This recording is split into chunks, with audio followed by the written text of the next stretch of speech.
नमस्कार दोस्तों, आपका स्वागत है। आज जो हम कहानी देखने वाले हैं दोस्तों, वो एक सच्ची कहानी है। ये जिस इंसान की कहानी है उनका नाम है मेलविन। मेलविन हमसे ये कहते हैं कि बहुत शुरुआती दौर में वो जब छोटे थे 7 साल के, तब उनको ये अनुभव हुआ था। और वो ऐसा अनुभव था कि मेलविन ये कहते हैं कि उस वक्त तो इतनी समझ नहीं होती इंसान को, लेकिन फिर भी उस वक्त उनको वो सारी चीज़ें वैसे के वैसे याद है उनके कहीं ना कहीं उनके जहन में उसी तरीके से है। वो ये कहते हैं कि जब वो 7 साल के थे तब वो बहुत ही ज़्यादा बीमार थे, कुछ तो उनको हुआ था। और उसके बाद वो ये कहते हैं कि मैं बेहोश हो गया, और बेहोश होने के बाद वो कहते हैं कि मैंने अपने आप को एक अलग ही दुनिया में पाया। वो एक सुंदर सा गार्डन जैसा एरिया था, और मेलविन ये कहते हैं कि जैसे एक पल में वो गार्डन भी था और एक पल में वो बादलों की भी दुनिया लग रही थी। मेरे मन को समाधान लगे ऐसी वो कहीं ना कहीं दुनिया थी। मैं उसको जिस तरीके से देखना चाह रहा था उसी तरीके से मुझे वो दिख रही थी। बाद में मेलविन हमसे ये कहते हैं कि उसके आंखों के सामने 2 आत्माएं उन्होंने देखी, और वो जो 2 लोग थे वो उससे बहुत कहीं ना कहीं प्यार कर रहे थे, उससे प्यार से बातें कर रहे थे। और उन 2 लोगों ने दोस्तों बाद में मेलविन को ये कहा कि मैं तुम्हारा दादाजी हूँ और ये तुम्हारी दादी है। मेलविन ये कहते हैं कि जब वो जीवन में थे, अपने ज़िंदगी जी रहे थे, तब उनके दादी और दादाजी वहाँ पर नहीं थे, वो इस दुनिया से चले गए थे, इसलिए उसने उनको पहचाना नहीं। लेकिन उस दुनिया के बाद उन दोनों आत्माओं ने उनको कहा कि मैं उनका दादाजी हूँ, और वो दूसरी जो आत्मा थी वो उनकी दादी थी। और उसके बाद मेलविन ये कहते हैं कि मेलविन को भी बहुत अच्छा लगा वहाँ पर। वो इतना सुंदर वातावरण था, और जैसे एक सुंदर जगह भी है और वहाँ पर हमें प्यार करने वाले लोग भी है, ऐसे वातावरण में हर कोई इंसान रहना चाहेगा। तो मेलविन ये कहते हैं कि वहाँ का जो अनुभव था बहुत ही अच्छा था। और बाद में उन आत्माओं ने उसको ये कहा कि हम तुमसे बहुत प्यार करते हैं, और हम इस दुनिया में इतनी सुंदर दुनिया में यहाँ पर हम रहते हैं, और हम यहाँ पर बहुत ही अच्छे से अपनी ज़िंदगी जी रहे। और तुम्हें बेटा लेकिन फिर से अभी पृथ्वी पर जाना होगा, ये समय तुम्हारा यहाँ पर आने का नहीं है।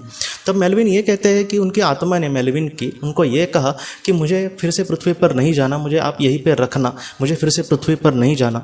तब उसके दादी जी और दादाजी की आत्मा ने दोस्तों ऐसे कहा कि तुम्हारा अब समय ये बेटा नहीं है, और तुम्हें अपने जीवन में बहुत कुछ करना है, तुम्हें अपने जीवन कर्तव्य को बहुत ही अच्छे से पूरा करना है, जो अब तक चालू भी नहीं हुआ है। और उन्होंने ये कहा कि जैसे एक अच्छी ज़िंदगी, एक आदर्श भरी ज़िंदगी तुम्हें जीने होगी, उसी तरीके से तुम्हारी आत्मा का जो उद्देश्य है वो पूरा हो जाएगा। इसलिए अपने जीवन में तुम अच्छा काम करके आगे बढ़ो, हमारा जो आशीर्वाद है, हमारा जो प्यार है वो हमेशा तुम्हारे साथ है। तो इस तरीके से बहुत ही अच्छे से उन्होंने उनको संदेश कहे। और वो ये कहते हैं मेलविन की बाद में जो वातावरण था वो इस तरीके से बदल गया, उनके आंखों के सामने थोड़ा सा अंधेरा छा गया। और मेलविन ये कहते हैं कि उस अंधेरे में भी मुझे दिख रहा था कि मेरे दादी और मेरे दादाजी का जो आशीर्वाद है वो कहीं ना कहीं मेरे साथ है, और उनकी आत्मा का कुछ हिस्सा जो था वो आखिर तक वो ये कहते हैं कि पृथ्वी पर आने तक उनके साथ कहीं ना कहीं मौजूद था। और उसके बाद वो ये कहते हैं कि पृथ्वी पर मैं आ गया, और उसके बाद वो ठीक हो गए दोस्तों, और धीरे धीरे वो अपने बीमारी से रिकवर होते गए। और आज मेलविन कहते हैं कि मैं आज पूरी तरीके से जानता हूँ कि वो आज मेरे आंखों के सामने तो नहीं है मेरे दादाजी और मेरी दादी, लेकिन फिर भी उनका जो आशीर्वाद है, उनकी जो छत्र छाया है वो मुझसे कभी भी हटेगी नहीं। और हम जीवन में जो भी अच्छा काम करते हैं, इन सारी चीज़ों से हमारे जो अपने लोग हैं वो बहुत खुश होते हैं। और इस तरीके से आज मेलविन अपने जीवन में आगे बढ़ रहा है दोस्तों। मेलविन ये कहता है कि इस बात को अब तकरीबन 15 साल से भी ज़्यादा हो गए हैं, लेकिन वो जो उनके साथ मेरा अनुभव था वो मैं अभी भी वैसे के वैसे याद कर पा रहा हूँ। तो ये जो मेलविन की कहानी है कहीं ना कहीं हमें यही सिखाती है कि हमने अगर किसी अपने को खोया है तो वो लोग उस दुनिया में सच में बहुत ही खुश होते हैं, वहाँ पर उनको किसी भी चीज़ की कमी नहीं होती। और हम जैसे हमारा सच्चा प्यार है एक दूसरे के साथ, तो ऐसे वक्त में अगर वो हमसे दूर भी चले गए हो और कितने भी साल हो गए उस बात को, उनका जो प्यार है हमारे लिए वो कभी भी कम नहीं होता दोस्तों। तो दोस्तों हम अपने अगली वीडियो में किसी नए विषय को लेकर मिलेंगे। तब तक आप अपने परिवार का ख्याल रखना।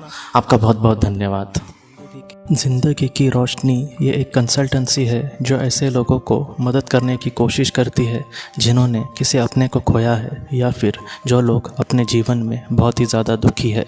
जो लोग इस संस्था के साथ जुड़ेंगे उन्हें पास्ट लाइफ रिग्रेशन की ऑडियो, ध्यान करने के लिए 5 ऑडियो, 10 ऑडियो बुक्स, और उसके साथ साथ PDF किताबें, ऐसी किताबें जो मोबाइल या फिर लैपटॉप या फिर कंप्यूटर पर आप पढ़ सकते हैं, ऐसी किताबें उन्हें ईमेल पर या फिर व्हाट्सएप पर भेजी जाएंगी।